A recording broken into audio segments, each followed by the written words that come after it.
Welcome. I'm E.G. Marshall. Know thyself, the sages tell us. After all, the man who is a mystery to himself will find everyone else in the world equally mysterious. Most of us know a great deal about ourselves. We know our names, our nationality. We know who our family is. We know our religion. But while all these things may tell us who we are, they cannot enlighten us as to what we are.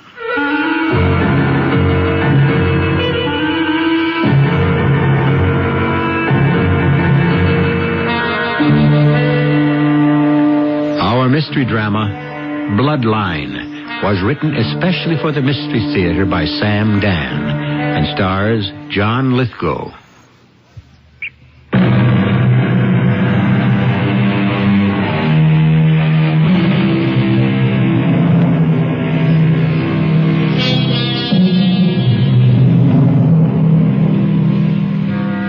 They say blood will tell. They say the apple will not fall far from the tree. Therefore, according to what they say, it would appear that we are blessed or cursed, as the case might be, to follow in the footsteps of our fathers. But is the proposition true? I'm not sure. You can't really answer that type of question, but it's always good for a story. Our story begins in jail. Well, Lewis? I can't afford a lawyer, Kevin. You're entitled to a lawyer. It's the law. I can't afford a lawyer like you. Don't worry about the bill. The court will assign me somebody. I can't forget everything you've done for me, Lou. Oh, that was long ago, in another life. I think I'm going to sit in jail for a long time. All you did was embezzle some money. It was close to $2 million. Well, we can arrange for restitution. It's gone, Kevin. Well, gone? $2 million? How can $2 million be gone? It went. Where? Lewis, you did have a lot of money of your own. I went through it all. Why, no, for a fact, when your mother died, she left you a large amount. I went through that, too. How? Did you ever hear of the stock market? Everybody had you pegged as one of the smartest young guys on the street. What happened? Did you ever hear of the pitcher that went to the well too often? What's wrong, Lou? You know what's wrong. I stole $2 million from my employer. Now, that's a symptom. It isn't a cause. Very well put. Quit fencing with me, Lou. Tell me the truth. Why don't you let me alone, Kevin? $2 million. I think it began when your mother died. Yes. Right after your mother died. Am I right, Lou? I don't want to talk about it. Am I right, Lou? Look, I know that losing her was a shock. I said I don't want to talk about it. But there was more to it. Tell me, Lou. Come on. You can tell me. How many times do I have to tell you? I don't want to talk. That day, that morning, we were playing golf at the club. JR, my boss, and myself, and that new client of mine. Oh, yeah, I remember him. Jim, Honeyman? Jim Silman. Oh, yeah. He thought you were the sly fox of Wall Street. You were the reason his account was coming to J.R. Witherspoon. He wanted you to supervise it personally. It should have been the greatest day of my life. My game was working that day, too. I was walking toward the fifth green with J.R. What a morning. What a glorious morning. Oh, great shot, Lewis. I think you've left yourself a 4-foot putt there. You want me to blow it? Whatever for. Well, Jim Silman might feel better. He and his partner are still trying to get out of the rough. Should we be beating them so badly? Absolutely. This one is strictly on merit. You got the account because Silman is convinced you have the smartest head in the business. And so do I. Thank you, J.R. No, I'm going to thank you in a very practical way.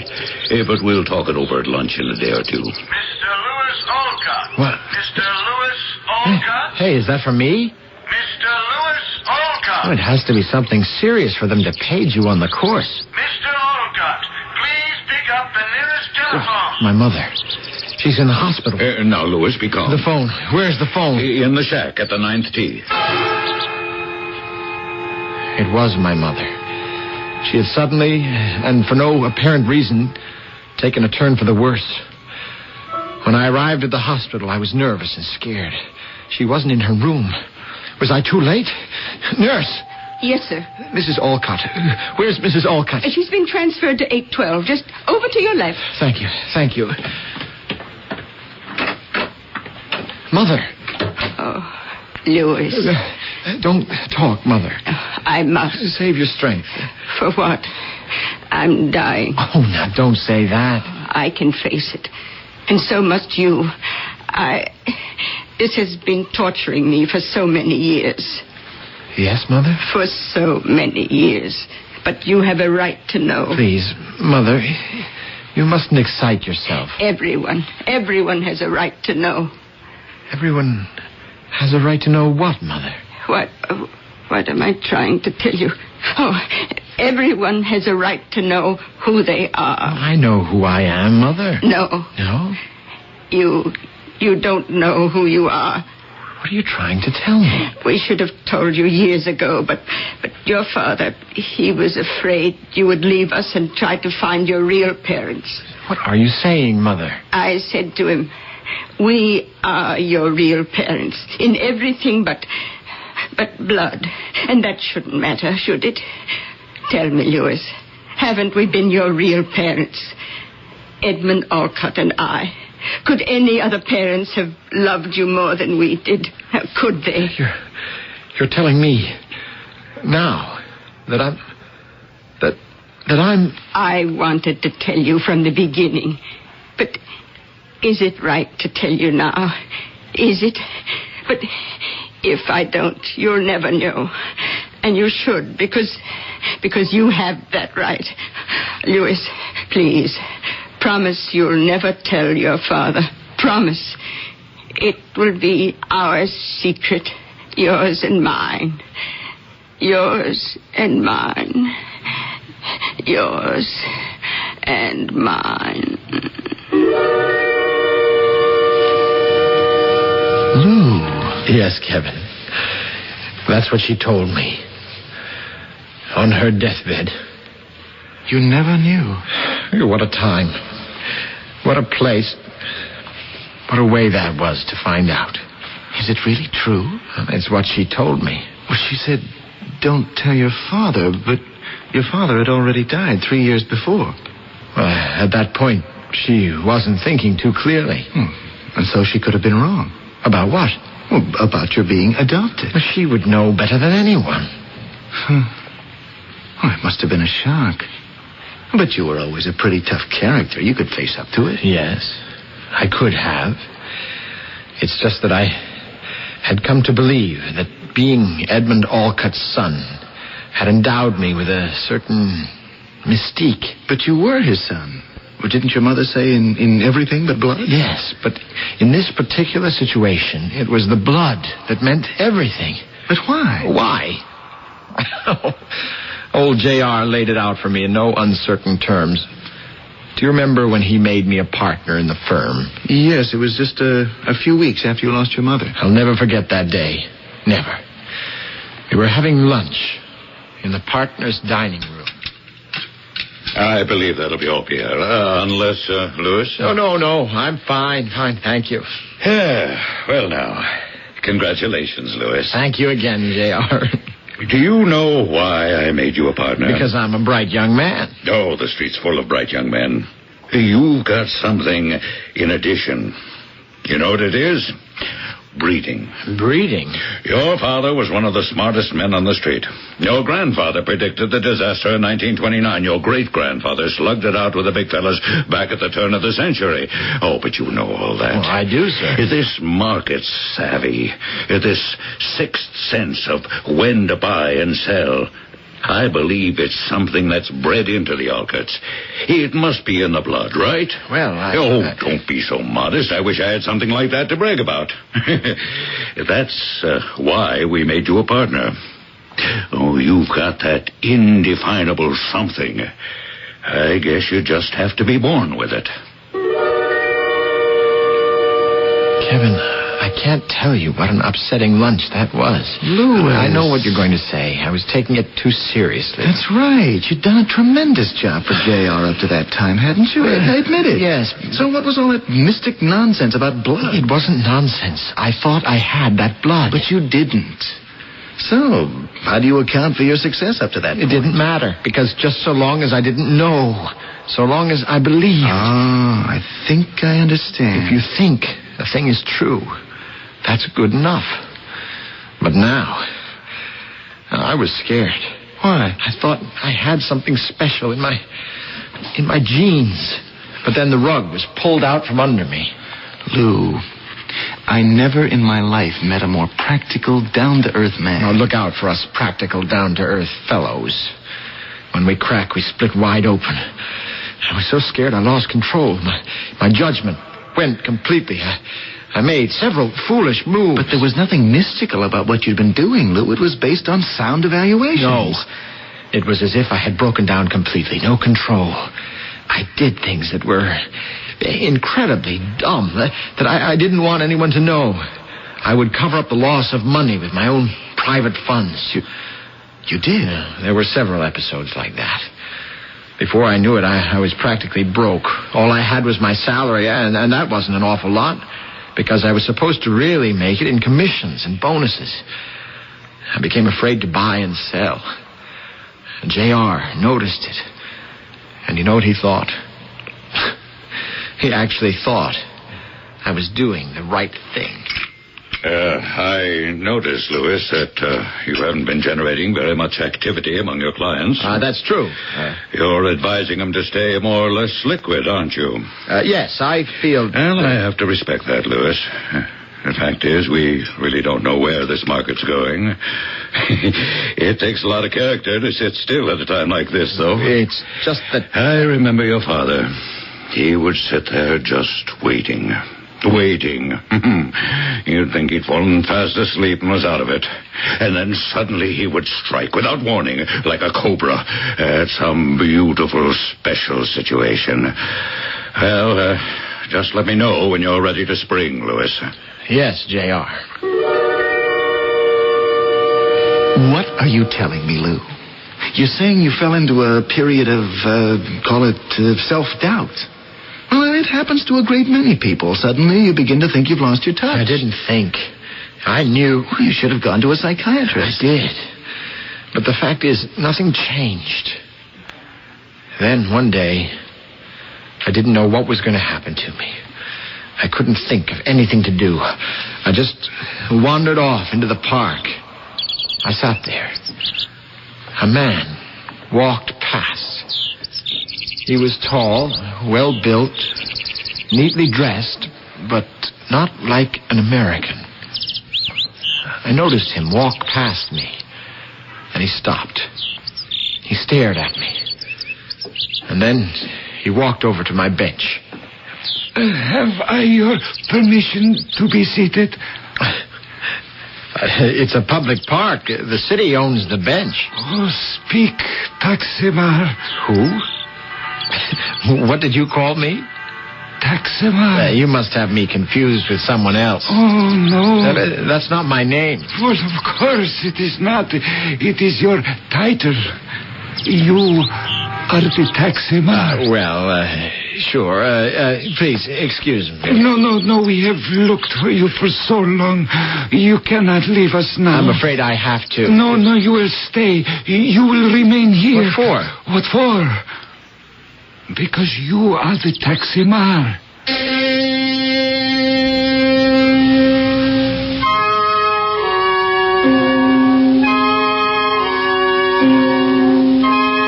Whatever that is. And so, here is our friend, seated on a park bench on a lovely day, absorbed by his own problems, when suddenly he is told by a complete stranger that he is a Taximar. Does he think he has troubles now?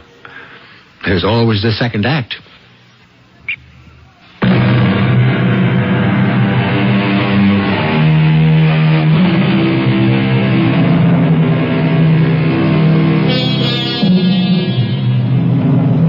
Though life may be long, the philosopher tells us, changes can be sudden. Without warning, we hear a single word and the world becomes a different place. It can never be the same again. The familiar landmarks disappear, and what we thought was solid rock is only soft and yielding clay. Look here, sir. Just what is this thing supposed to be? Well, my name is Ruick, Joseph Ruick. Oh, it is most remarkable. I saw you sitting on this bench. Suddenly, a voice within me spoke. It is the Taximar. What's your racket? Racket? Well, this is a hustle of some kind, isn't it? A trick. A trick? A trick with what objective? You would know that better than I would. Taximar, will you return? Return? Where? To the homeland. Homeland? For your information, sir, this is my homeland. Is it? How do you know? How do I know? And how do you know that you are not the Taximar? Sir, there's absolutely no way I could be whatever it is you're calling me. Why do you say that? You claim you are not the Taximar. Very well, then, who are you? Whatever this is, it isn't going to work. You're wasting your time. You're wasting my time. Good day. Wait. For what? Before you go, ask yourself, who am I? And soon the answer shall be revealed. It will be made clear to you that you are the Taximar. He would meet me on that bench every day. Why did you go there? Well, it didn't matter. Wherever I went, he'd be lying in ambush. So I figured I might just as well go to the park. Well, why didn't you turn the thing over to the police? I was about to. What stopped you? I began to wonder. I didn't begin. I'd been wondering since the day she died. Who was I? Oh. I can't tell you what it means not to know who you are. I suppose if it's something that's been going on for a while, you manage to adjust to it somehow. But it was all very new to me, very disturbing. I was used to seeing him every day and going through that Taximar nonsense. And one day, he wasn't there. I figured he realized that he couldn't promote me for this racket of his, whatever it was, and had gone off in search of greener pastures. And a girl sat down on the bench. She was slender, very pretty, dark hair and black eyes. Taximar, my name is Rosica. Now, what's this? My father, Joseph Ruick, is ill. Oh, nothing serious, I hope. No, it is the illness of the heart. You mean he has a heart condition? It is the pain of the heart. When the body is far from the homeland, from the warmer sun, the softer rains, the sweeter soil of the homeland. Well, I hope he gets over it. No, but until we are able to return... Wait. In any event, he sent you here to work on me. Have you no desire, Taximar, to return with us? It is your homeland also. And where is this homeland supposed to be? In the great forests of Marmor. Marmor? That's a little 2x4 country somewhere in Europe, in the Balkans. It is our homeland, and you are the Taximar. You keep telling me I'm that, but what is a Taximar? He is the first chieftain of all the elders of the clans. What does he do, this chieftain of the elders? He is the oracle. The what? Everyone comes to him to ask, to learn. When should crops be planted? Should this one sell his property? Is that one making a wise marriage? And he tells them what to do? Oh, yes. And they listen to him? Of course. But why? He is the Taximar. How did he get to be the Taximar? Oh, it is in the blood. What? Yes. The son succeeds the father. How did I get to be the Taximar? Are you not the son of your father? Yeah, if I only knew who he was. But he was the Taximar. Why do you insist that I'm his son? One need only to look at you. All right. For the sake of argument, I am the son of the Taximar in Marnor, somewhere deep in the Balkans, okay? Yes. So, why am I still not there? How did I wind up here? Just a few days after you were born, you were stolen from the cradle. Oh? By whom? By whom? Marmor was filled with gypsies and other wandering peoples. Taksimar, is something wrong? Excuse me. Are you ill? No, I have to leave. I have to see somebody. Excuse me. I'm not being rude, but please, excuse me. I remembered Kevin. Well, I always knew, but I never thought anything of it. That I wasn't born in the United States. You weren't? No. I was born in Greece. Greece? I didn't know that. Mother and Dad were on a trip. Mother was supposed to be pregnant. They cooked up a story about her having given birth prematurely. Oh. So they took me to the American Embassy in Athens to register me. Marnor borders on Greece. Now I know exactly what happened. Exactly? The Alcuts wanted a child, but they wanted everyone to think it was their own. Somebody must have said they could get a baby more easily in that part of the world. So Mother told people she was pregnant, and they traveled to Greece. But you don't know that for a fact. Oh, but I do. I checked it out with Dr. Heron, our family physician. He's still alive. He's still in practice. I called at his office. How are you, Louis? You look a bit peaked. Are you doing enough healthy things? Dr. Heron, I'd like to ask you a question. Go right ahead. Was my mother pregnant when she left on that trip to Greece with my father? Oh, why do you ask? Just curious. Well, she must have been pregnant. After all, as soon as she arrived overseas, she gave birth to you, didn't she? Did she? Well, you're here, aren't you? That proves it. You haven't answered my question, Doctor. I can't imagine why you'd be asking it. What's the point, Louis? Well, maybe I'll have better luck with this question. My mother was in her 30s, late 30s, when I was born. Yeah, I believe she was. Had she been trying to have a baby for a while? Oh, yes. For how long a while, would you say, Doctor? For a great many years, as I recall. With no luck. It's no luck at all. And then suddenly, when she's almost 40, she goes abroad and has a baby. You know how it is sometimes, Louis. Change of scene can work miracles. She told me I was adopted, Doctor. Huh? Did she? Louis, does it really make that much difference? It sure does. In this case, it surely does. It makes all the difference in the world. Good day to you, Taksimar. Please sit down, Rojika. Oh, yes. Now, this is crazy. It has to be crazy, but... But what? For the sake of argument, I'm going to quit fighting you. Just tell me about this whole business. Well, there was a legend. We start with that, huh? A legend that the only son of a Taksimar would be stolen from us. Yes? He would be taken to a strange land far across the seas. And the ruling Taksimar would die. For many years, the people would have no oracle. And things would not go well for the people. They have not gone well. I'm sorry to hear that. The legend says further that the people would look for him everywhere. And one day, one of them would find him. Find him? How? He would see the Taksimar and know him. Just like that? And it came true. My father saw you and knew you. I see you now, and I know you. Go ahead. The Taksimar would not know who he was, but he would have become rich and powerful. And when it was revealed to him, he would return to the homeland. He would return with the fortune he had made, and it would help the people. Fortune?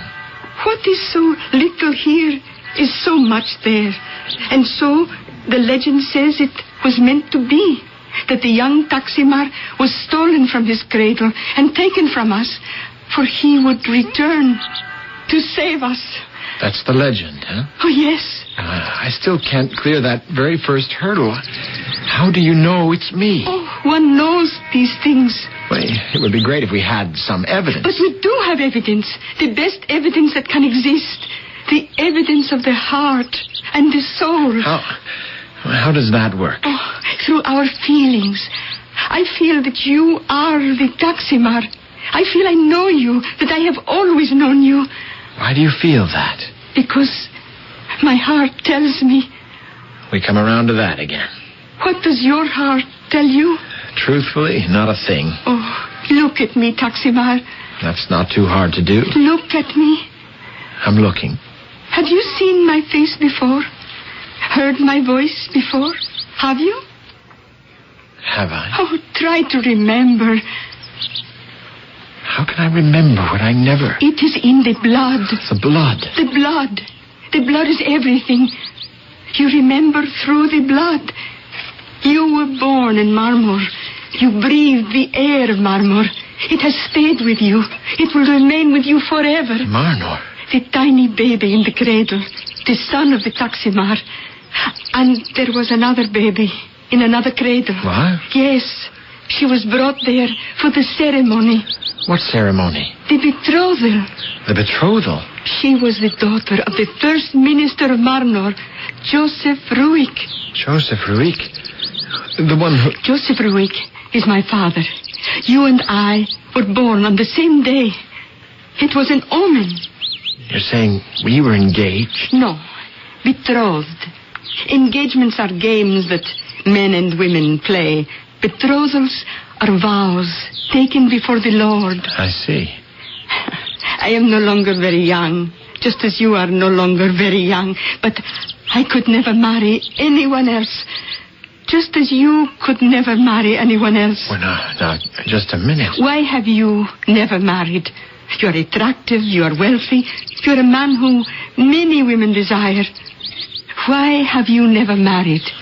The truth is, I never met a girl who I could. Oh, the truth is, you never married because you are the Taksimar.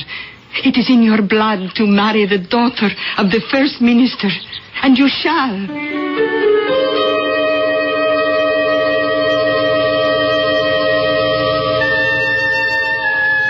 Is that a proposal?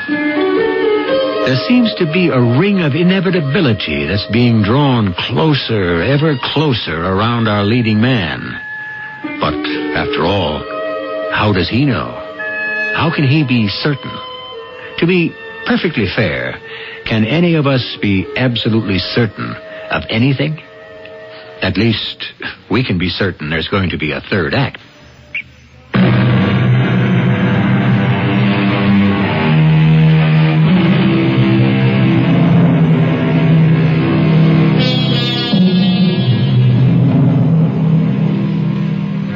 Little by little, the design of our lives slowly emerges. We see a piece here and a portion there. But it is not given to us to see it in its entirety.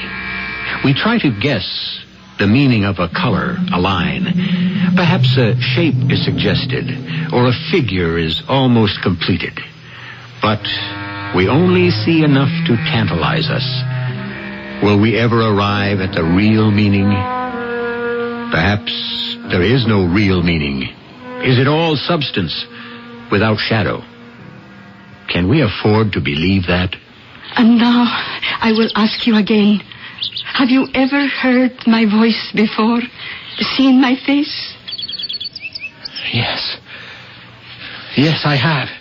Your face, your voice, I do know them. Then you will return. You will fulfill the promise of the blood.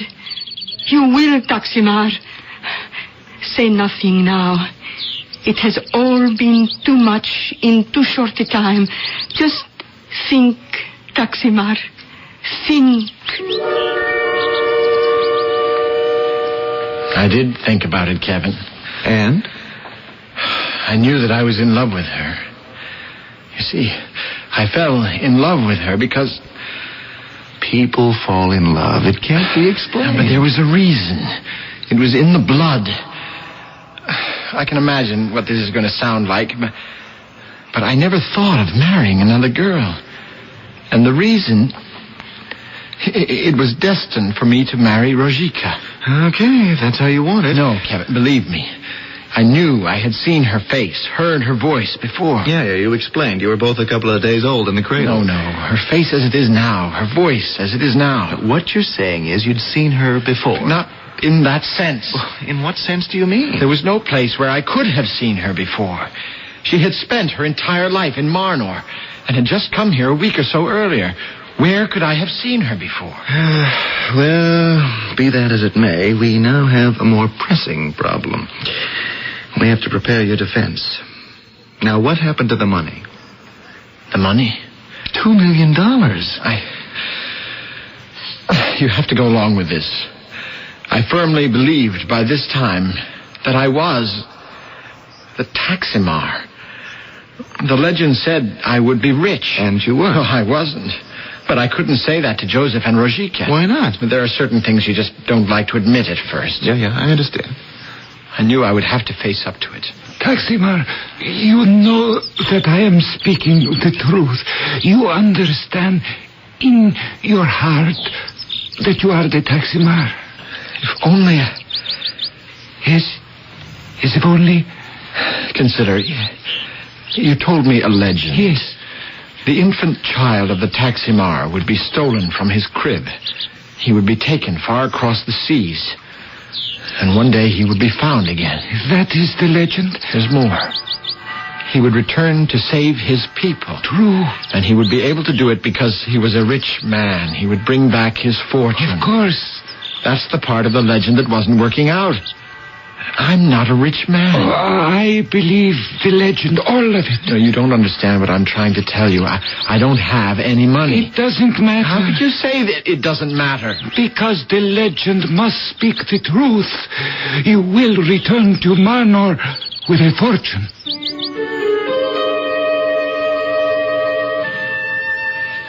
You are very sad, my loved one. I don't know what to think. I'm a civilized, rational person. And here I'm getting involved in all this stuff about blood. Oh, civilized, rational people also have blood, do they not? Yes, but... Listen to the council of the elders of Marmor. Blood speaks to every member of the human race. There are those who listen and those who do not. Please, Rojika. What is this blood that flows through the veins? Is it not the accumulated wisdom of humanity? In you, there is the blood of all who came here before you. Rojika. Return. Become the Taximar. Fulfill the prophecy. I can't. Why not? Because I have no fortune. You will have a fortune. Will I? Oh. There's no way I can ever hope to make any money. Whatever I had is gone. I don't have the touch anymore. You will have a fortune. You don't know what I'm saying. I only know the prophecy. I'll never make another dollar in the market. Beloved, let the anger be gone from your voice. Let there be peace in your heart. And let love return. Sit with me. Sit quietly, and we shall dream of love and Marnor. Pour you some more coffee, my boy? Thank you, J.R. Louis, I'm getting a bit of flack from the board about you. Fellas want to know what has the sharp fox of Wall Street been doing. The answer is you haven't been doing anything. That's true, isn't it? Yes, sir, in many ways. Well, quite frankly, it isn't just the board. The customers, too. Old Jim Silverman said to me just the other day at the club he didn't bring his account in here so that we could sit on his money. Might just as well hide it under his mattress at home. Louis, what's been going on? It's just that I don't see too many opportunities at the moment, Oh, J.R. come on, Louis. Digital advances shot up 15 points in the last 2 weeks. Delphic Consolidated doubled. Now, these were the situations you used to get us into. What is it, Louis? Have you lost your touch? Was I wrong about you? J.R., I'm trying. Well, you have to try harder. And better. Otherwise, I'll have to conclude that I made a mistake. Kevin, I was terrified. I knew I'd be fired. But you had a great education. You were knowledgeable, experienced. All that couldn't just disappear. It did. And what did I have left? Marnor. Marnor? I believed in it, Kevin. Marnor. And I would become the Taximar. And so, that very day, I met with Rojika. A most beautiful day, beloved. A day to remember. Because today, all doubt is gone.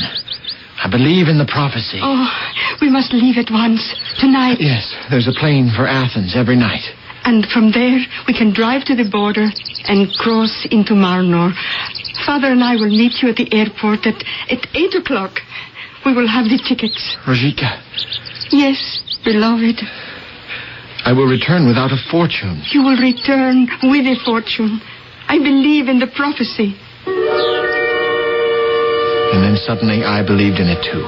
That's when you went back to the office and you stole $2 million worth of negotiable bonds. I didn't think I was stealing. Any way you want to put it. As Taximar, I sincerely thought I could make improvements and earn enough to pay back J.R. and Company. Weren't you afraid they'd come after you? How would they know where to look for me? Besides, I checked it out. The U.S. has no extradition treaty with Marnor. And then... Yes? Then it happened. So quickly. Before I knew, it was all over. I went to the airport. I met Rojika and Joseph. Here we are, beloved. Here. Welcome, Taximar. This is Marnor's night of destiny. This is the night the prophecy shall be fulfilled. All of it. All of it? Yes, all of it. In this briefcase, I have the fortune. I knew. My beloved, there seems to be a problem. What sort of problem? With the tickets. Neither Joseph nor I could speak with the person. Could you adjust the situation? Of course. Just wait right here. Do I have to tell you the rest of it? No. The people at the ticket counter knew nothing of any such reservations. I went back to where I had left Rojika and Joseph, and they were gone. With the briefcase and with the securities. At least I've got your defense. You were vulnerable because of the disclosures made to you by your supposed real mother. I don't think we should make that public. That's your only defense. You were victimized. Lou, there won't be a dry eye on that jury.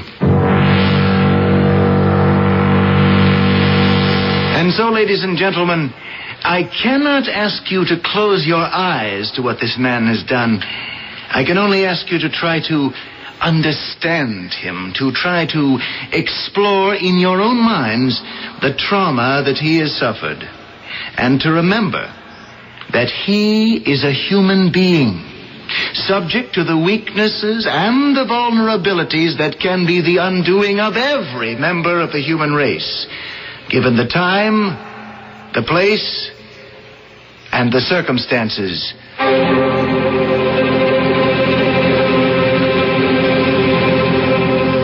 Thank you, Kevin. 7 to 12 years isn't really bad at all. I know. It could have been much worse. With time off for good behavior, you can be out in 3 years. And you're still young. You did a sensational job. I was afraid of one thing, the loose end in the defense. Oh, sure, you were victimized by a couple of confidence operators, but how did they know about your parental situation? Wait. I see it now. When I told Rojika, or whoever she is, that I'd seen her face and heard her voice before, it was true. Yes, you see, when I arrived at the hospital that last day, before my mother died, there was a nurse, a dark-haired nurse. She told me Mrs. Alcott is now in room 812. And you're saying she could have somehow overheard the conversation and decided on the hustle? Absolutely. I'm convinced of it. There's no other explanation. There could be. We could say that there was no hustle. We could say that Rojika and Joseph Ruick never existed. Kevin. We could even go back farther and say your mother never told you that you were adopted. All we have is your word for it. But what purpose would I have to... Let us suppose that you had suddenly gone sour, lost your ability, your flair, whatever. It happens to people. This could be a way to steal $2 million at the cost of just a couple of years of your life in jail. Well, is it true? What are you talking about, Kevin? Is it true? Well, what do you want me to tell you? Nothing. Let's just leave it where it is. Shall we?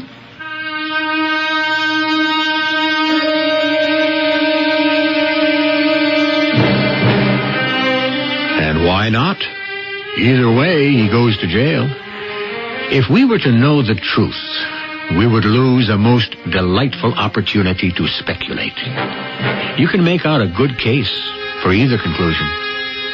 Of course, if we could wait the several years till he's released from prison, we might follow him closely and see where he leads us.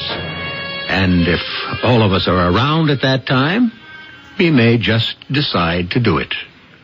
I'll be back shortly.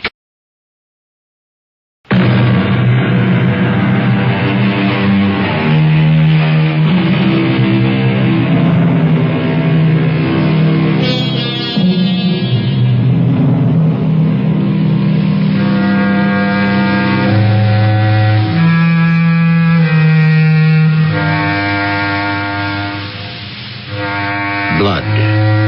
It means so many things. On one level, it is the fluid that circulates through our system and carries the necessary items of life. It can also mean passion, heritage, temperament, relationship. It is not only the basic stuff of the body, it is also the essence of the soul. Blood.